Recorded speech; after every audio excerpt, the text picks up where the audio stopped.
Bien, ¿qué debemos nosotros empezar a cubrir a partir de este punto? Bueno, hay que hablar de la seguridad ya de manera más específica. En este caso, de lo que es la seguridad en redes. Para ello, inicialmente debemos partir por la siguiente premisa, ¿no? Hoy en día, el uso de las redes prácticamente está en todos los escenarios, desde un escenario convencional, desde una pequeña casa hasta una institución grande. Por lo que hay que tomar en cuenta que los recursos que están compartidos deben ser controlados. Se debe aplicar algunos mecanismos de seguridad para garantizar que su información necesariamente esté a salvo de cualquier tipo de, en este caso, amenaza, si es que no cuenta alguna vulnerabilidad o algo relacionado a eso. Tomando en cuenta, además, que lo que utilizamos son las conexiones mediante TCP/IP, que es un conjunto de protocolos que necesariamente puede estar expuesto a ciertas vulnerabilidades, dando como impacto, teniendo como consecuencia que cualquier tipo de ataque pueda, desde el mejor escenario que para nosotros que sería solamente interrumpir, hasta que sería tomar el control y dañar ya la información, ¿no? Afectar a lo que sería la integridad. Habíamos indicado entonces que las redes están presentes en todo lugar, pero si vemos un poquito la evolución que éstas han tenido, estamos viendo que anteriormente se utilizaban unos dispositivos que prácticamente hacían que cualquier información, cuando hablábamos de la arquitectura en bus, es decir, recordar que hay unos dispositivos que se llaman hubs, que ya no están recomendados que se utilicen precisamente porque son inseguros, pero desafortunadamente aún hoy en día se siguen utilizando en varias instituciones, me imagino por limitación económica. Pero lo que hay que tomar en cuenta es que no es lo mismo, porque yo he escuchado comentarios, me han hecho llegar comentarios de algunos profesionales en instituciones que les dicen es lo mismo utilizar hub o switch. Bueno, ahí están cometiendo un error garrafal dando esa información. Antiguamente, con hubs teníamos esta topología. Una topología en bus. Ya sabemos en qué consiste esto. Cualquier tráfico que genere una máquina llega a las demás. El hub es un dispositivo tonto, no controla de dónde de dónde a dónde va. A diferencia de lo que hoy en día utilizamos, que es una arquitectura basada en estrella, en la cual la distribución, necesariamente por un equipo que sí tiene inteligencia, que es un switch, forzosamente va a hacer que se tomen decisiones previo al envío. Entonces, la arquitectura de estrella es la que estamos aplicando. Independientemente ahora de esto, del tipo de red que se vaya a utilizar, ya mencionando anteriormente, existen vulnerabilidades presentes para cualquier tipo de red, desde una red cableada hasta una red inalámbrica, por lo que nuestra labor pasa por dar protección tanto física como lógica. El acceso al dispositivo, las configuraciones que se van realizando, a nivel de tráfico ir dividiendo en grupos, es decir, haciendo una segmentación con tecnologías que ya hemos aprendido y asimismo proteger desde el mismo acceso a la red, elementos que ya hemos cubierto en una materia anterior. En el caso de una red inalámbrica, a diferencia de la que estamos viendo, esta nosotros sabemos que presenta mayor vulnerabilidad, precisamente porque no es un medio que esté dirigido, no es un medio que se pueda controlar. La propagación, sabemos que dependiendo del tipo de AP, el tipo de modem router, puede ser omnidireccional como direccional. Ahora, en este caso, la protección va a lo mismo. ¿Qué tengo que proteger? Lo que tenemos que proteger es inicialmente el dispositivo a nivel físico, que no cualquiera puede ingresar, a hacer cambios, a desconectar, a apagar, etcétera. Luego, hablamos de una protección a nivel lógico. Las configuraciones, no dejar con usuarios por defecto, contraseñas que ya vienen preestablecidas y demás. ¿Quién puede conectarse? Lo voy a dejar abierto para que cualquier persona ingrese. Son elementos que hay que tomar en cuenta desde la misma separación, creación de grupos, lo que son invitados, los usuarios normales de la red, hasta proteger la información, porque recordemos, esto no está viajando por un cable, está viajando por el espectro electromagnético y puede ser interceptado por otra tarjeta de red que esté monitoreando el espacio. Para ello, ya es importante empezar a introducirles algunos protocolos, algunos estándares que existen, que se pueden utilizar para dar mayor seguridad a las comunicaciones en la red. Partimos entonces por el estándar 802.1x. ¿En qué consiste este estándar? Va orientado al proceso de autenticación, es decir, cuando el dispositivo solicita ser parte de una red. En este caso, lo que va a hacer es que, aplicándose ya sea a una red cableada o a una red inalámbrica, a partir de qué? De un protocolo específico, como por ejemplo, no es el único, hay varios, el protocolo EAP, nuestro dispositivo final o el cliente va a mandar una petición. ¿A dónde? No únicamente se va a autenticar ahora con el modem router, sino que va a necesitar que esté integrado a una solución un tanto más compleja, un poco más amplia, es decir, ya utilizando servidores de autenticación. Eso va a ser posible entonces gracias a dicho protocolo. Ya debemos empezar entonces a separar los escenarios habituales de las redes, los que utilizamos en domicilios, a lo que ya deberíamos empezar a aplicar para las instituciones. No es lo mismo, hay que tomarlo en cuenta eso. Entonces, como existe un protocolo que me va a permitir mejorar el proceso de autenticación, hacerlo más seguro, ¿qué es lo que va a ocurrir en una red inalámbrica? Al ser una red inalámbrica, en el caso de una cableada, bueno, el proceso es sencillo. Se conecta la tarjeta de red mediante un cablecito hacia el switch e inician el proceso de autenticación. Ahí no hay mucho misterio. Pero en la red inalámbrica son dos etapas. La etapa inicial de asociación y luego recién la de transmisión. Cuando nos conectamos a una red inalámbrica, ya sea desde una computadora o a una red móvil desde el celular, elegimos lo que es un identificador. Bueno, principalmente en el móvil nosotros no elegimos, ya por defecto se va asociando a las radiobases, ¿no? Nuestros proveedores de servicios. Pero cuando una red inalámbrica, en el caso de Wi-Fi, si quieren entenderlo así, o una red 802.11, yo puedo seleccionar a qué red me voy a conectar. Seleccionamos el identificador, entonces en ese instante que comience a comunicarse el cliente, nuestro celular, nuestra computadora con el punto de acceso o con el modem router. Y en esa comunicación empiezan a negociar estos parámetros. La tecnología, el tipo de red que van a utilizar, la frecuencia, la misma tasa de transferencia, estamos hablando de velocidad. Esa es la primera etapa, la asociación. Empieza entonces a intercambiar cliente con el modem router o el access point que está dirigiendo el tráfico a algún servidor. Paralelo a eso, debe iniciar la autenticación. Ya me he asociado, ya soy parte de esa red, podemos decirlo entre comillas. Falta que pase la etapa de autenticación.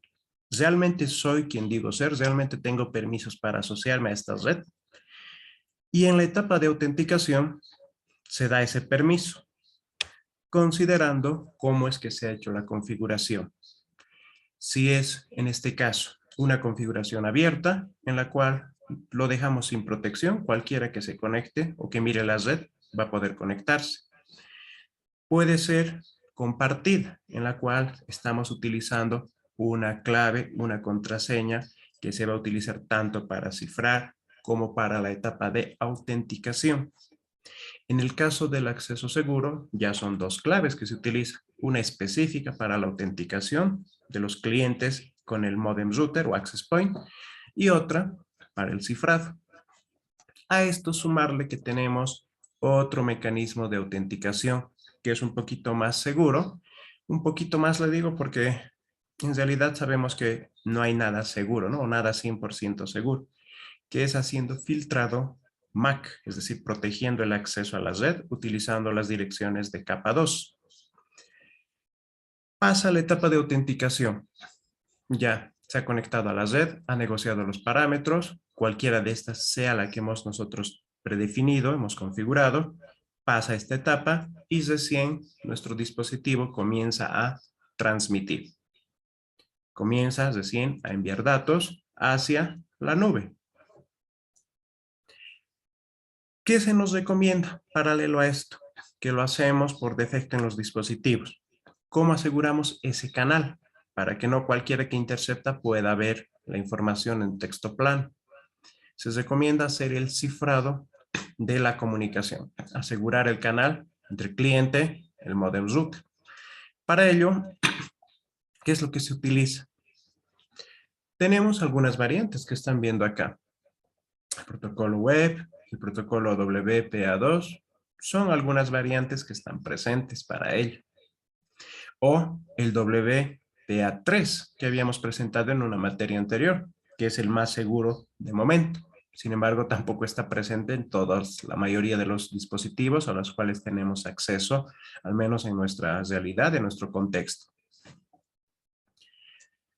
Haciendo esto, estamos teniendo una protección relativamente adecuada, se puede decir. ¿Por qué? Relativamente. Consideramos que lo más seguro en este instante en una red inalámbrica es asegurar a partir del filtro MAC. Si no tiene esa dirección física del dispositivo, si no coincide con lo que es registrado, no me pudiera conectar. Sin embargo, hay formas, hay mecanismos para vulnerar todo o casi todo. En este caso, nosotros utilizando algún tipo de herramienta, algún tipo de utilitario, podemos modificar la dirección física de un dispositivo. Incluso algunos modelos de celulares que de repente ustedes tienen, ya para conectarse a una red les permite elegir la dirección MAC de su mismo dispositivo, es decir, la física real, original, o que seleccione una MAC aleatoria. Entonces, miren, podemos incluso ya pasar estas etapas de autenticación, que podemos empezar a engañar a estos controles, haciéndome pasar de repente por otro dispositivo. Todo ello, una vez más, nos va reflejando que la seguridad absoluta es algo imposible, y más aún en este escenario tecnológico. Por lo que, ya habiendo presentado un protocolo que nos permite asegurar el acceso a la red, debemos diferenciar necesariamente las redes del ámbito personal, es decir, las redes del hogar, las redes de casa, de las redes del entorno empresarial, las institucionales, o lo que se supone que se debería hacer. Las redes del ámbito personal son las que utilizamos en nuestras configuraciones por defecto, lo que utilizamos en nuestros domicilios y en algunas instituciones, algunas oficinas. Hablamos de qué escenario, de la clave pre-compartida o el pre-shared key o PSK, como también lo podemos ver en alguna configuración que hagamos. ¿Qué ocurre acá? Lo único que yo necesito que es definir una misma contraseña para que mi dispositivo con el punto de acceso a la red inalámbrico se conecten y ya. Si tienen Wi-Fi en su casa y su contraseña es, no sé, digamos 1, 2, 3, 4, 5. Sabemos que no se puede, pero digamos que es del 1 al 5. Esa clave del 1 al 5, ustedes la ponen en su dispositivo, esa misma clave está configurada en el modem router y como coinciden al momento de hacer la etapa de autenticación, bueno, son parte de la red. Sin embargo, esto conlleva a una dificultad. ¿Qué pasa cuando ustedes prestan o dan la contraseña, por ejemplo, a, no sé, a un familiar que les visita o a algún amigo que va a su domicilio? Con eso ya les han dado la clave. Esa clave está registrada en su dispositivo de la visita y ya la tiene. Entonces, esa persona, al tener su contraseña, va a poder ingresar a su red si está dentro del alcance. ¿Qué tendríamos que hacer para esto?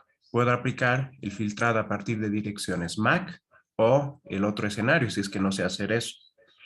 Para que no se conecte, voy a tener que cambiar la clave de mi Wi-Fi, como dice. Este escenario llévenlo a una institución donde generalmente hay movimiento de personal, personas que vienen, personas que se van, y para evitar que sigan siendo parte de nuestra red deberíamos ir cambiando constantemente la contraseña o tener una política que la autenticación sea a partir del filtrado de direcciones MAC. No es muy manejable si se empiezan a dar cuenta para una institución que tiene varias personas, por lo menos unas 20, 30, 50 personas que trabajan. Se le ha despedido a una de ellas, entonces hay que hacer un cambio, hay que comunicar la nueva contraseña a todos los usuarios. Para los que tienen problema, tenemos que enseñarles a ingresar la nueva contraseña dispositivo por dispositivo.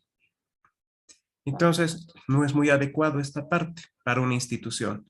Es acá donde se presenta el otro escenario. ¿Cómo gestionar una red en un entorno empresarial? Con una clave precompartida, les estoy indicando que no es lo adecuado. Debemos empezar a integrar otras tecnologías para manejar la etapa de autenticación en una red empresarial. En este caso pasa ¿por qué? Por introducir servidores de autenticación, haciendo que el escenario que estamos viendo, cliente con el punto de acceso a la red, ya no sea únicamente ese, sino el cliente mande la autenticación a un dispositivo que en este caso le vamos a llamar tonto, que va a ser un access point, o un mismo modem router, el cual yo le quito la autenticación de HCP y le direcciono que mande la solicitud de autenticación a un servidor. Manda la petición, se conecta a la red de forma inalámbrica y la etapa de autenticación ya no lo hace el equipo inalámbrico, sino delega esa responsabilidad a un servidor. En este servidor tendrán que estar esos parámetros de configuración, usuario, contraseñas y demás. Así que mi cliente ahora, cuando quiera conectarse a la red, primeramente va a tener que autenticarse ante un servidor. Y en este servidor, que muchas veces puede ser un Windows Server o alguna solución a partir de una base de datos, un archivo de texto, va a ser más fácil de administrar cuando hay un usuario que ya no deba ser parte de la red. ¿Por qué? Cada usuario va a tener su propio, y valga la redundancia, user y su password. Entonces, es retirado Juan Pérez. Él tenía su usuario y su contraseña. Ya no tengo que cambiar la contraseña para todos mis 20 o 30 usuarios, sino únicamente la gestión donde será. Voy, busco usuario Juan Pérez y lo damos de baja. Listo, los demás siguen usando la red sin ningún tipo de inconveniente. Esto nosotros lo tenemos que aprender a hacer. Y de las soluciones presentes, la más utilizada es la solución de Radius, que nos garantiza la AAA, que lo habíamos visto en una materia anterior, la etapa de autenticación, autorización y el accounting, que está traducido como registro, para la auditoría. Esto se puede aplicar tanto en redes cableadas como en redes inalámbricas. Algunas características al momento de hacer la configuración. Bueno, hay que utilizar ciertos puertos especiales, ¿no? A partir de eso se van a dar la comunicación. Y como les mencionaba, es posible integrar estas soluciones a un Active Directory que ya tengamos funcionando en la institución para ya no tener que crear usuarios contraseñas. Podríamos jalar la información de una base de datos o, lo más sencillito, a partir de un archivo de texto que yo pueda editar, ya sea en entornos Windows o en distribuciones Linux. La solución está disponible para cualquiera de estos. ¿A dónde nos lleva, por lo tanto, esto?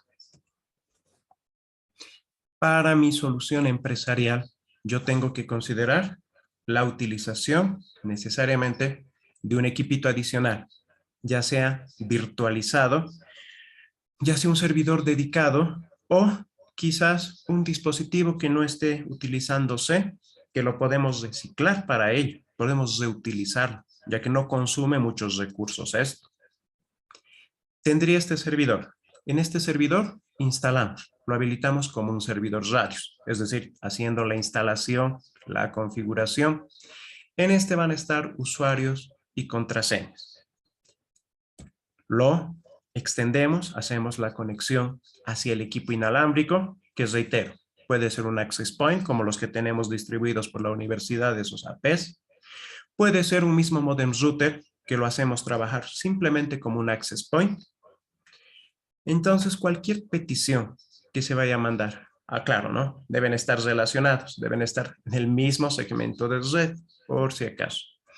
De tal manera que cualquier petición que sea enviado desde alguno de los clientes se conecta a la red mediante ese equipo inalámbrico, manda la petición al servidor Radius, acá verifica usuario, contraseña, que pasen esa etapa, si es que cumplen, si es que no se han equivocado, si es que tiene permisos, es un usuario con alta, recién se va a aceptar la conexión a la red y inicia el proceso de envío-recepción.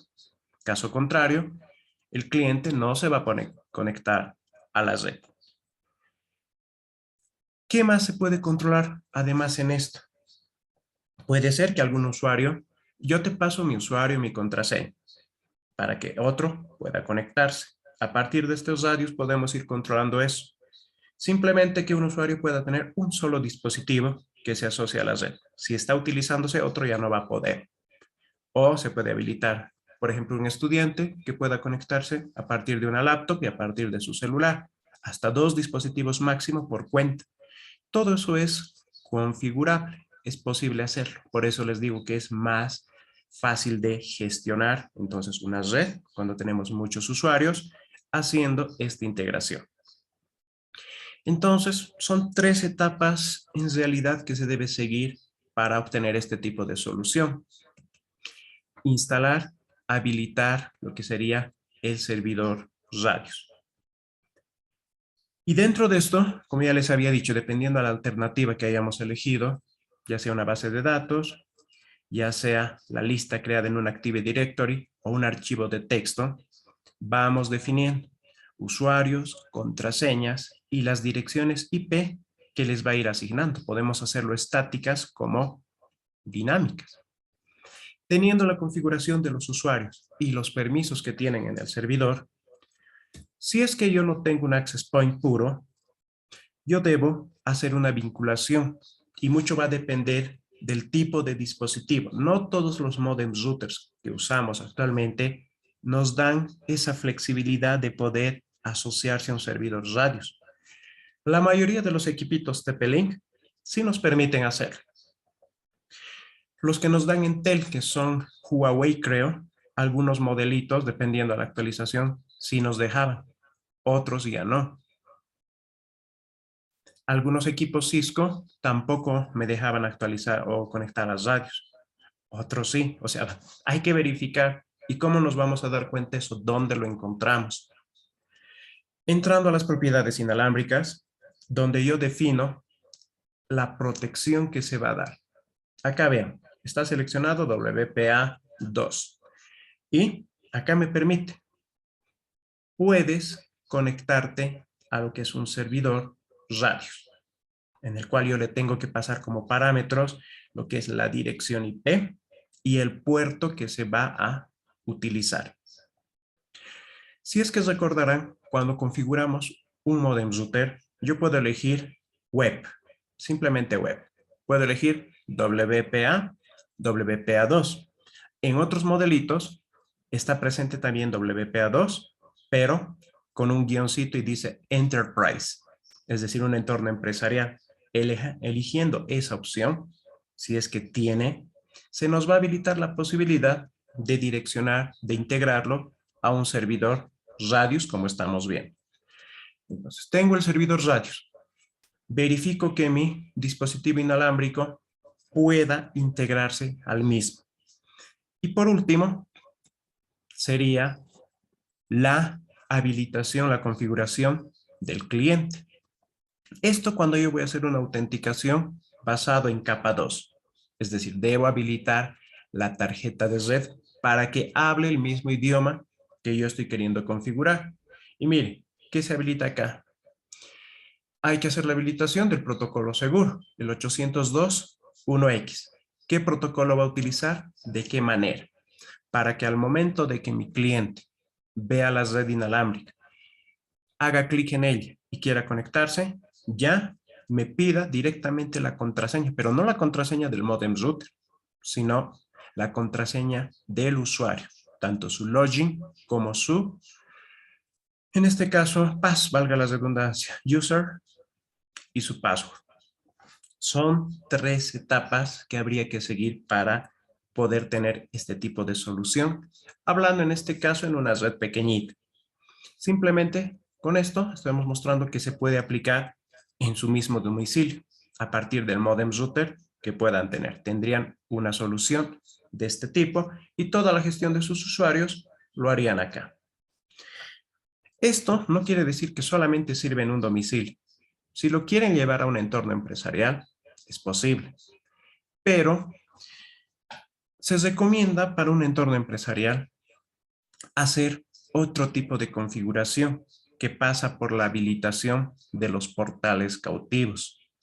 Los portales cautivos que son, si es que recuerdan, si es que han ido a pasar en este último tiempo clases a la universidad y si tenían la fortuna de que la red estaba activa, cuando yo me quiero conectar a la red, ¿qué es lo que ocurre?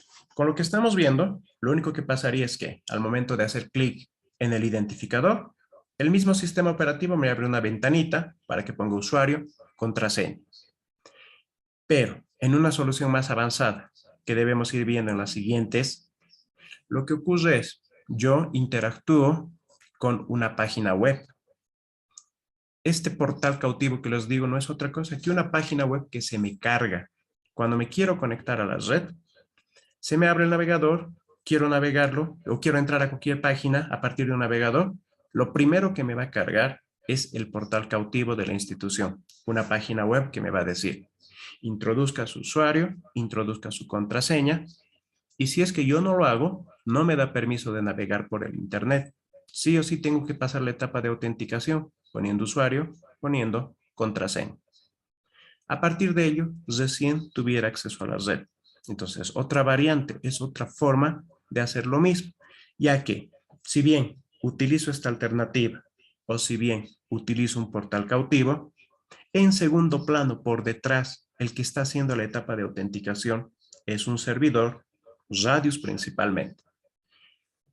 Esa solución, entonces, con portal cautivo, ya es recomendable cuando tengo una institución un poco más grande y de repente han interactuado con esto, si es que han hecho alguna visita a un determinado, no sé, hotel, hostal, donde nos dan el servicio de internet y nos dicen, se conecta a tal enlace.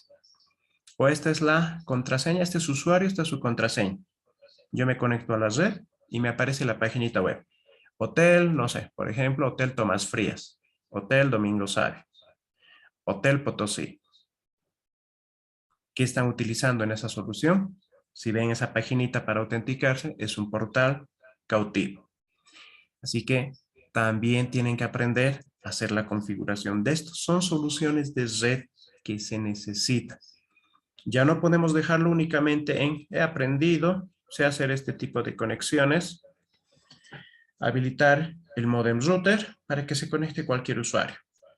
Esto está bien para su casa, pero ya para una institución, esta es la solución más adecuada.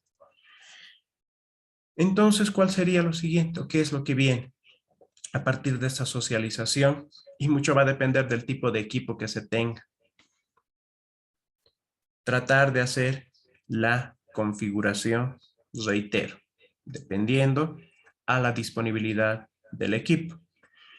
Vamos a verlo, en la carrera hay únicamente 3 modem routers. Ustedes son demasiados. Vamos a coordinar con el auxiliar la manera en la cual podamos cumplir este laboratorio. Con esto estaríamos viendo esta primer parte del día de hoy. No sé si tienen alguna consulta hasta acá.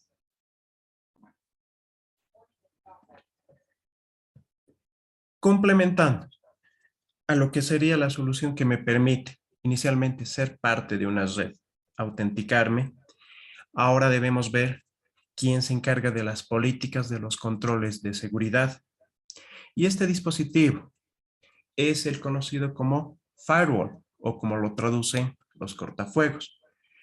pueden ser tanto basados en hardware como en software. Es decir, si hablamos de software, es el mismo programita que ya viene preinstalado en nuestro sistema operativo. Si decimos que es hardware, es un equipo que yo voy a adecuar o voy a comprar para que se encargue de controlar qué cosa. Los paquetes que entran y que salen, que están pasando por la red o por el dispositivo. Lo que está haciendo este tipo de solución entonces es filtrar paquetes. ¿Quién tiene permiso?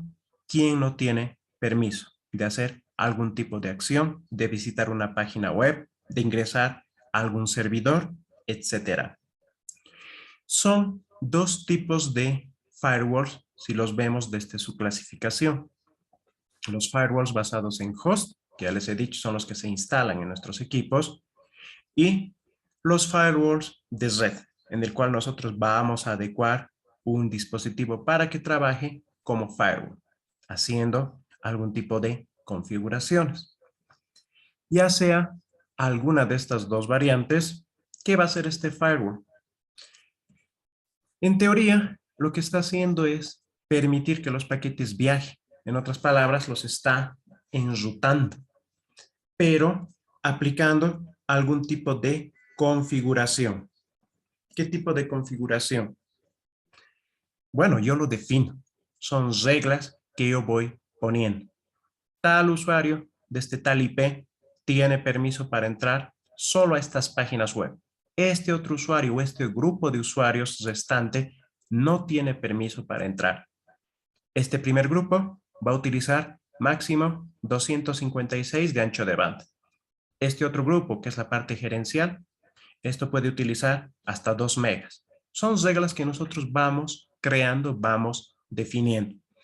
Tomando en cuenta que lo que usamos son direcciones IP, son puertos lógicos, ya sean TCP o UDP, hemos dado un primer vistazo a esto cuando han aprendido a utilizar listas de control de acceso. Pero esto en tecnología Cisco. Ahora nos estamos yendo a soluciones de software libre, en el cual las IP tables son las básicas que se utilizan para definir estos permisos. Básicamente son dos acciones las que podemos hacer. Es decir, voy a aceptar o voy a bloquear. Pero ahora esto depende. ¿Cómo estoy controlando? Si es que el tráfico se está generando en el propio dispositivo, si es que es el tráfico que está viniendo en circulación desde un origen externo hacia otro destino, o un bloqueo completo a todo. Reitero, esto nosotros lo vamos a definir en base a lo que necesita la institución. Estas reglas se van ejecutando secuencialmente, como las ACLs que hemos aprendido. En orden va a ir revisando. Y al final, lo que siempre se tiene que considerar es que, ¿qué política voy a aplicar cuando el paquete no coincide con ninguna de las reglas que yo he puesto? ¿Va a ser permitido o va a ser bloqueado? Nosotros vemos, reitero, esto lo define el administrador. Tomando en cuenta entonces que nosotros definimos lo que se puede hacer, quién tiene permiso y quién no en la red, ¿qué tipo de soluciones existen si nos orientamos y nos centramos en la arquitectura? Tenemos soluciones de pago. Es decir, yo puedo acudir a alguna de las tiendas, alguno de estos proveedores y demás, y me van a ofrecer distintas soluciones. Yo quiero comprar un firewall desde fábrica diseñado, un firewall basado en hardware. Ahí veré cuál me conviene. Será un Fortinet, que son muy conocidos, muy buenos, utilizados bastante en las instituciones acá de nuestra ciudad. Varias instituciones cuentan con estos firewalls, ¿no? De los Fortinet, los modelos FortiGate en concreto. Estos Juniper que son excelentes, pero creo que no, por cuestión de impuestos y demás, cuesta muy caro traerlos, al menos a Bolivia. Cisco también tiene sus propios firewalls, los ASA, que son los modelos básicos. Pero ya dentro del mercado, cuando se hace una comparativa, estos FortiGate tienen mayor, son más robustos, se puede decir. Están muchísimos más años en el mercado. Otra solución, que son los Palo Alto, de Palo Alto Network, que tampoco, así por así, he visto que pueda ingresar a Bolivia, ¿no? O no lo traen, tal vez por desconocimiento, pero son soluciones que más se van utilizando. Con eso no les digo, no sirve el Cisco, no sirve este Juniper y demás. Todo depende en base a la institución, en base al conocimiento del profesional y demás. Sea cual sea la solución que decidan, va a venir esta solución casada con algo que se llama las licencias.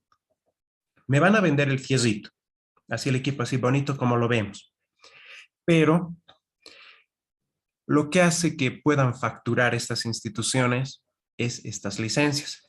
Ya, yo me compro, por ejemplo, un Cisco. Este Cisco, un año me va a dar soporte y un año voy a tener la libertad de utilizar todas las características, todas las licencias que tiene. Seguridad capa 4, capa 7, encriptación, manejo de las VPNs, todo lo que se nos puede imaginar. Pero pasado el año, ya, ahora pasa el año, si tú no renuevas la licencia, tu equipo va a quedar con protección básica. De repente un firewall hasta capa 4. Eso hay que tomar en cuenta, perdón, al momento de comprar estas soluciones. La licencia, ¿qué me ofrece? ¿Cuánto tiempo? ¿Cuánto cuesta el pago anual? Desafortunadamente, ese sería el inconveniente que tenemos con este tipo de firewalls. Yo les comento un caso de un firewall hace bastante tiempo que tenía la universidad, le estoy hablando de mucho tiempo, casi unos 10 años. Creo que era uno de estos, que lo compraron, pero la universidad dejó de pagar la licencia. Entonces quedó prácticamente con protección básica, que al final ya no lo estaban usando. Un elemento entonces que deben tomar en cuenta, si su institución puede darse el lujo de ir pagando licencias anualmente, tendrán que hacer entonces una planificación dentro de su POA, de la unidad, para poder sustentar dicho gasto. No, mi institución no puede pagar esto. Entonces me veo obligado a qué? No a decir no voy a usar un firewall, sino a buscar una alternativa. Buscaremos una alternativa basada en software, que serían distribuciones que nosotros podemos instalar en un equipo o podemos virtualizar para contar con un firewall. Hay varias soluciones, muchas que van apareciendo, otras que van siendo descontinuadas, van muriendo y quedan ahí en el camino. Dentro de estos hay dos que son los que más se utilizan. Este pfSense que ven acá es uno de los mejores firewalls así, gratuitos, lo pongo entre comillas, que existe. ¿Por qué digo gratuitos? Se ha hecho tan popular que ahora también ya viene como parte de una solución de hardware. Es decir, yo puedo comprarme un hardware y ya viene instalado pfSense y con mayores beneficios, mayores características habilitadas. La versión gratuita, desafortunadamente, ya empieza a ponernos algunas limitaciones, algunas restricciones. Claro, ¿no? Es el modelo de negocio que tiene. pfSense y el otro que es OpenSense. Este OpenSense era parte en un principio de pfSense, el grupo de la comunidad, y han decidido separarse. Entonces, OpenSense ya ha hecho sus propias modificaciones y pfSense sigue con lo que va manejando, haciendo sus nuevos módulos y demás que se necesita para ir mejorando el control de una red. Independientemente de cuál sea el firewall que se vaya a utilizar, el propósito es el mismo: hacer filtrado de paquetes, ir protegiendo a los usuarios. Por lo que no será habitual tener un firewall así instalado en un domicilio, pero ya para una institución, necesariamente. Y el factor clave de esto para la protección es dónde tiene que estar ubicado. Acá, de repente no vemos mucha ciencia. ¿Dónde? La idea que es proteger los recursos de la institución. Por lo que, acá tengo mi red de área local, los funcionarios y demás. Por delante de ellos, tuviéramos un firewall, el cual está separando la red interna y la red externa, como podemos ver. Esta es la solución convencional, pero hay que tomar en cuenta acá lo siguiente. Estos usuarios no están, o en esta institución que estamos viendo acá, no se está utilizando lo que sería servicios. Simplemente son clientes que se conectan hacia el Internet y se va controlando sus paquetes a dónde pueden conectarse gracias a este firewall. Pero, ¿qué ocurre cuando nosotros ya tenemos que brindar servicios? Acá, nada estamos dando al exterior, simplemente somos usuarios.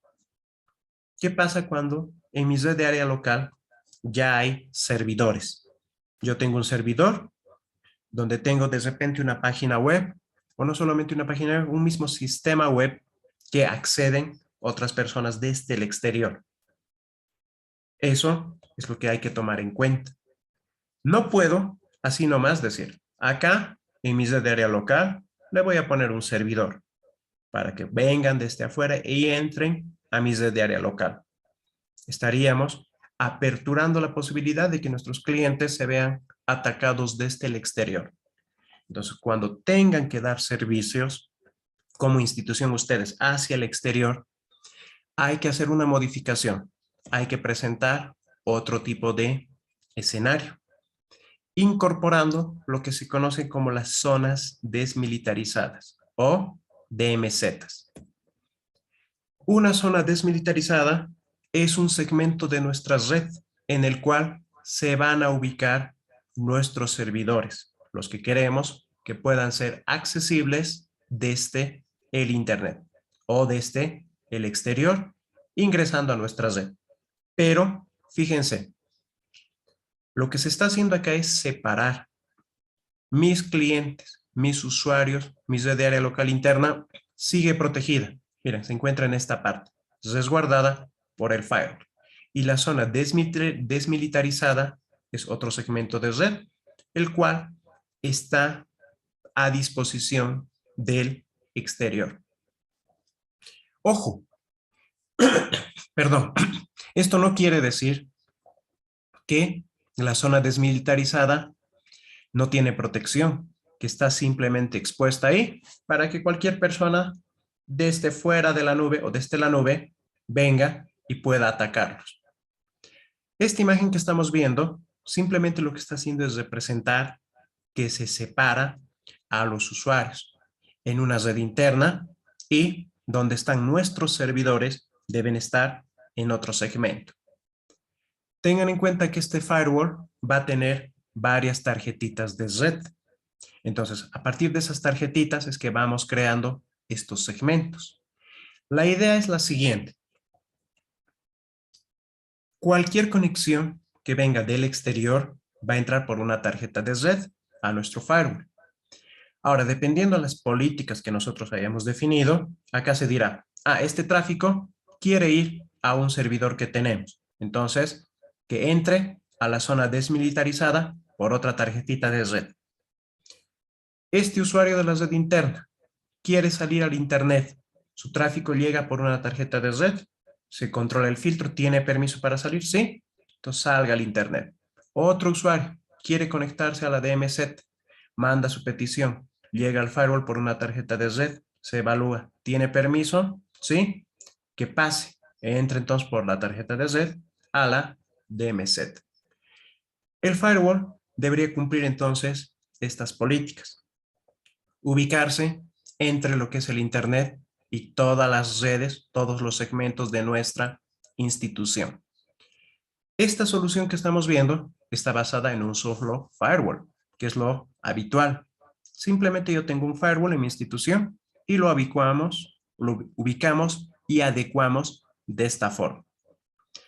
Pero hay soluciones que son más complejas. ¿Qué pasa si tenemos más de un firewall en la institución? Podríamos tener esta distribución. Un firewall exclusivo para bloquear o permitir el tráfico de la red de área local. Miren, exclusivo para eso. Y otro que estaría orientado ¿a qué? Que estaría orientado a la protección de lo que sería la DMZ.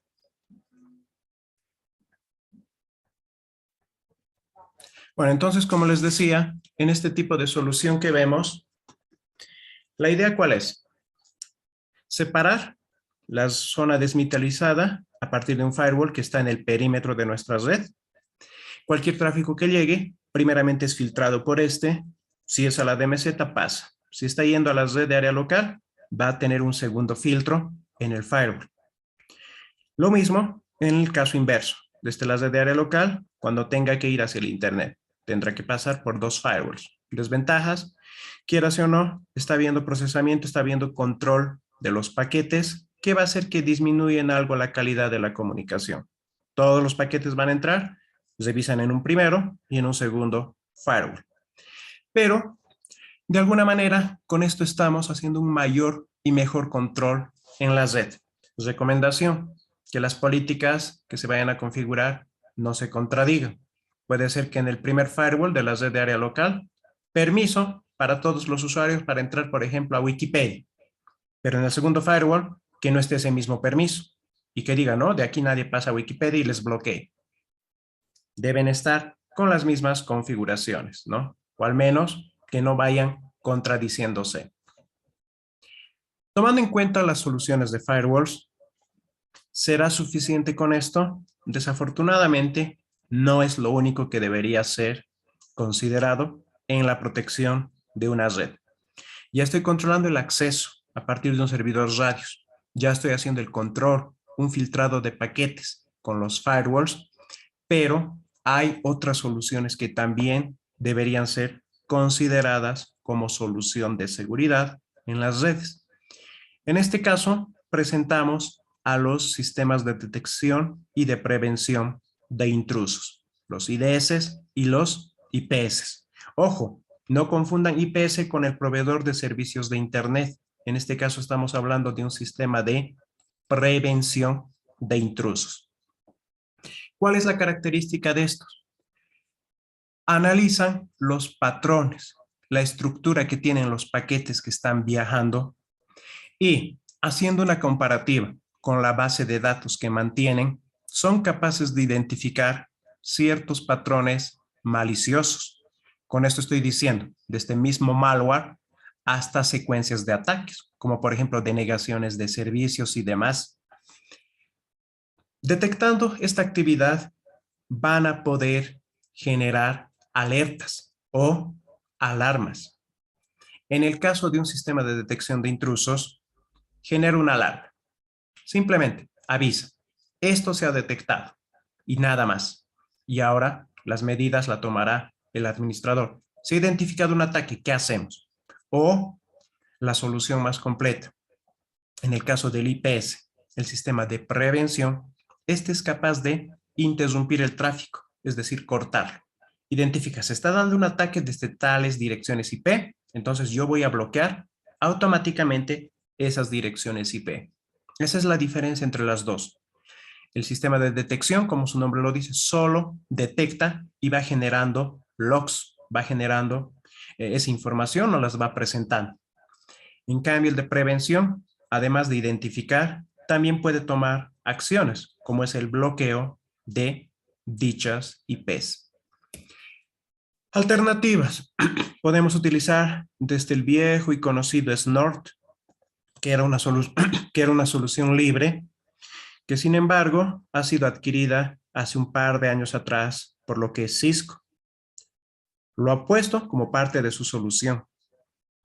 Sin embargo, también ha dejado abierta la posibilidad de poder ser utilizado sin costo en una versión que nosotros sabemos va a ser un tanto más limitada que a una versión de pago. Podemos ver el OSEC o Suricat, alguna de estas variantes. En el fondo, ¿qué es lo que van a hacer? ¿Cuál es la idea de utilizar estas soluciones? Si tenemos un sistema de detección de intrusos, ¿qué va a hacer? Lo único que va a hacer es monitorear el tráfico, el que está viajando de la red externa a nuestra red interna. Identifica alguna irregularidad, va a generar una alerta que se nos presentará en un entorno gráfico o en una consolita, pero nos va a mostrar, hay una irregularidad. o lo que yo haya podido programar. Por ejemplo, tal computadora está ingresando a la página de, no sé, digamos de la universidad. Esta otra máquina está queriendo ingresar a un servidor. Esa información va a ir generando y me va a ir mostrando. En el caso del IPS, si se fijan la ubicación, el tráfico, tanto interno y externo, forzosamente pasan por él. De tal manera que si detecta, identifica algo que no debería poder pasar, inmediatamente va a bloquear y no le va a dejar circular. A diferencia del IDS, que solo está monitoreando el tráfico, sigue entrando, sigue saliendo. Acá ya puede tomar esas políticas de ir cortando, bloqueando ciertos tipos de tráfico. Hay la diferencia del IPS con el IDS. Tenemos dos alternativas en este caso. Podemos utilizar los basados en host y los basados en red. En el caso de los basados en host, similar a los firewalls basados en host, no es otra cosa que un programa, un software que se instala en los clientes, en los dispositivos. A partir de esto hacemos la programación local para controlar o no, para permitir que puedes realizar, pero solamente un dispositivo. Por eso decimos que trabaja de manera local, a diferencia de lo que serían los basados en la red, que tendría que ser ubicado en alguna zona de la red similar a un firewall. A partir de ello, ¿qué va a poder ser posible? Estando en nuestra red, va a poder leer, va a poder identificar, controlar el tráfico, no solamente de un dispositivo, como es el caso de basado en host, sino todo el tráfico que están generando todos los equipos del segmento de red. De tal manera que al trabajar en todo un segmento, debe poder escuchar todo lo que envían y reciben esas máquinas. No únicamente comunicación de la red interna hacia el exterior, sino lo que está pasando en ese segmento. Y para que esto sea posible, al momento de configurar, hay que cambiar el modo de configuración de la tarjeta de red para que trabaje en el modo promiscuo, es decir, que puedas recibir el tráfico de todos los del segmento. Gracias a esto, en base a las políticas, a las bases de datos que va a ir consultando, que va a ir revisando, va a determinar, va a identificar tráfico anómalo para poder bloquearlo. Un par de reglas que se utiliza bastante en esto, si vemos esta estructura, sería la siguiente. Tenemos el protocolo que va a controlar. ¿Qué estoy controlando? Estoy controlando IPs, puertos lógicos, eso nosotros lo podemos definir. En este caso, vemos en protocolo está TCP. Red de origen y de destino. ¿De dónde a dónde está viajando dicho paquete? Acá vemos red de origen, red de destino. Puertos, si se están utilizando en la comunicación. En este caso, en el ejemplo, vemos que es TCP. ¿A dónde está viajando? Puerto de destino, 53. Sabemos que es un servidor DNS. Puerto de origen, desde cualquier lugar. Sentido, orientación. ¿A dónde está viajando? Podemos nosotros definir, este es el origen, este es el destino a partir de esta secuencia de flechas. ¿Qué acción va a realizar cuando coincida con estas reglas? Podemos decir que genere una alerta, que me mande algún servidor de logs que le permita pasar o que le bloquee. ¿Qué quiero hacer cuando se cumpla esta regla en algún paquete? Esta información que nosotros vamos configurando va a ir hacia algún lugar. Si lo vemos únicamente en modo consolita, es más complicado. O si lo manda un servidor syslog. Imaginen entonces una consolita que constantemente está generando mensajes. Más difícil de monitorear. Podemos hacer que se guarde en una base de datos. Estamos hablando de la salida. En un servidor de log, o en este caso, un programa, ni siquiera sería un servidor, en el cual me va a ir presentando la información. Yo tengo una pantallita y voy a hacer que se bote ahí. Este tipo de event logs se recomienda utilizar ¿para qué? Para poder ir almacenando la información y que puede ir consultando en un entorno gráfico, como estamos viendo acá. Si es que nosotros instalamos base, o la ACID base, todo lo que está generando estos sistemas de detección de prevención de intrusos, vamos a hacer que se manden a una base de datos que vamos a poder consultar constantemente. Incluso esto es en tiempo real. Vamos a poder ir viendo qué está pasando. Se ha identificado esta irregularidad desde qué máquina, ya queda registrada en la base de datos. Me va a facilitar la labor de administración. Va a ser más sencillo. ¿Qué es lo que no sería tan sencillo? La implementación de estas soluciones. No digo que sea cosa de otro mundo, no digo que sea muy difícil de hacerlo, pero necesariamente toma su tiempito, tanto lo que es instalar firewalls, lo que son estos IDS, IPS. ¿Dónde se recomienda utilizar? Las recomendaciones: tengo mi firewall y colocarlo detrás. Que el firewall se encargue de hacer el primer filtro y luego ya el análisis más a detalle de estos paquetes que los realice el IDS, IPS. Vean cómo se está manejando esta analogía. El firewall sería la pared de un domicilio, ¿no? De una institución. Una vez que pasa eso, el siguiente filtro que lo haga otro ente. En este caso, se lo está viendo como si fuera el guardián, hay un perro. Independientemente del tráfico que esté yendo a la DMZ, esté yendo a la red interna, yo debo considerar, ¿qué quiero proteger? Este IDS IPS de repente pudiera estar acá. ¿Dónde lo vamos a colocar? Se debe analizar entonces lo que le interesa monitorear al administrador de red o al profesional de seguridad. En este caso, ¿qué está controlando? El segmento, la red de área local. Pero no quiere decir, el dibujito del perrito me decía, igualito tengo que hacer. Hay que ver qué puntos, qué segmentos se debe monitorear. Por lo tanto, la solución debe ser integrada. Acá estamos viendo de mejor forma. Tengo mi firewall. Detrás de este firewall tengo un sistema de detección de intrusos basados en red que está controlando la DMZ. Tengo una segunda que está controlando la red interna. E incluso, miren, acá pone otro entre lo que sería el firewall y el router que está haciendo la conexión hacia la nube. Dependiendo de las características entonces de nuestra institución, hay que ir viendo de qué manera y dónde colocar estos sistemas de detección de intrusos. No es cuestión de llenarlo, poner en todos los segmentos, porque recuerden, mientras mayor cantidad de dispositivos, yo voy a afectar a la calidad de la red, porque todos sus paquetes están siendo revisados, están siendo filtrados y evaluados. Mínimamente entonces se recomienda, tengo mi firewall y al menos monitorear la red interna. ¿Qué es lo que están haciendo mis usuarios? Todo el segmento. Esta sería entonces la solución que debemos tomar en cuenta para ir mejorando la seguridad en la red. Integrar firewalls y sistemas de detección y de prevención de intrusos. Con esto estaríamos cubriendo esta segunda y última parte del día de hoy.